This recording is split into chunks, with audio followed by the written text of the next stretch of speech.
तो बच्चों gamma function के हमने दो फार्मूले देखे। इन फार्मूलों को आप अच्छे से अप्लाई करना सीख लो, अच्छे से इनको आप कैसे यूज करते हैं थोड़ा ये सीख लेते हैं। जैसे हमने ये फार्मूला सीखा अभी कि यदि हमारा इंटीग्रेशन होता है 0 से infinite e to the power minus का cx x की पावर n-1 dx, तो हम इसको लिखते हैं, यहाँ जो है इसमें एक जोड़ते हैं, इसमें एक जोड़ेंगे गामा n अपॉन इसके साथ जो कोफिशिएंट मल्टीप्लाई है whole to the power n, ऐसे लिखते हैं। मतलब बच्चों अब आप ये सब प्रैक्टिस अच्छे से कर लो कि 0 से infinite e to the power minus 3x x to the power 5 dx, यदि हम ऐसा इंटीग्रेशन दे दें तो 5 में एक जोड़ो 6, तो लिखोगे गामा 6 एक, ओके। और फिर x का कोएफिशिएंट 3 है तो लिखोगे 3 टू द पावर 6। ये सब इस तरीके से इसको अप्लाई करना सीख लो। गामा 6 का मतलब होगा 5 इंटू 4 इंटू 3 इंटू 2 इंटू 1, और यहाँ पर 3 टू द पावर 6 को सॉल्व कर लो, ये आपका इसका आंसर आ जाएगा।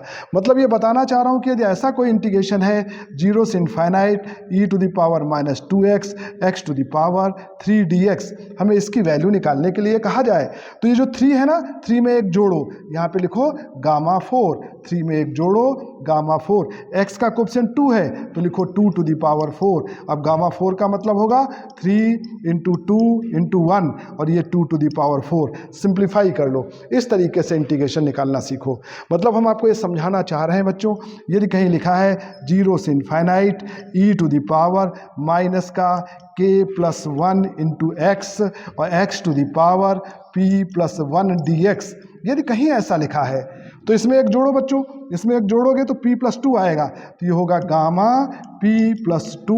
अपॉन यहाँ पे जो x का कोएफिशिएंट है k प्लस 1, इसका होल टू द पावर क्या हो जाएगा p प्लस 2, ओके। ये इसका होल टू द पावर हो जाएगा, है ना। गामा c का पावर n, यदि n यहाँ पर है तो ये c हो गया, ये पावर n हो गया। ऐसे लिखना सीख लो, हम ये बताना चाह रहे हैं। मतलब हम आपको सिखाना चाह रहे हैं कि यदि इंटीग्रेशन 0 से infinite e to the power minus का t k, ओके, और यहाँ पर हम आपसे कहें k to the power p plus 1 dk, तो आप घबराइए मत कि वेरिएबल k आ गया, भाई आ गया k वेरिएबल, कोई फर्क नहीं पड़ता। अब यहाँ पे k का पावर p प्लस 1 है तो इसमें एक जोड़ो, तो ये हो जाएगा गामा p प्लस 2 हो जाएगा अपॉन, अब k का कोएफिशिएंट यहाँ t है, k का कोएफिशिएंट क्या है t, तो t की पावर कितना हो जाएगा, t की पावर p प्लस 2 हो जाएगा, ये इसका आंसर आ जाएगा। तो ये सब इस तरीके से इस फार्मूले को आप सब बच्चे अच्छे से याद कर लें। ऐसे आप याद कर लो, ये फार्मूला इस तरीके से याद कर लो, और इसका पिछला वाला तो बहुत आसान था, 0 से infinite e to the power केवल माइनस x है, x टू द पावर हम यहाँ कहते हैं t प्लस 1 है और dx है, तो ये क्या होगा, इसमें एक जोड़ दोगे, ये गामा t प्लस 2 के बराबर हो जाएगा, एक जोड़ोगे गामा t प्लस 2 के बराबर हो जाएगा। तो ये फार्मूला इस तरीके से जैसे मैं बता रहा हूँ ऐसे सब लोग बहुत अच्छे से याद कर लें। मतलब एक और एग्जांपल हम लिख देते हैं कि हम कहें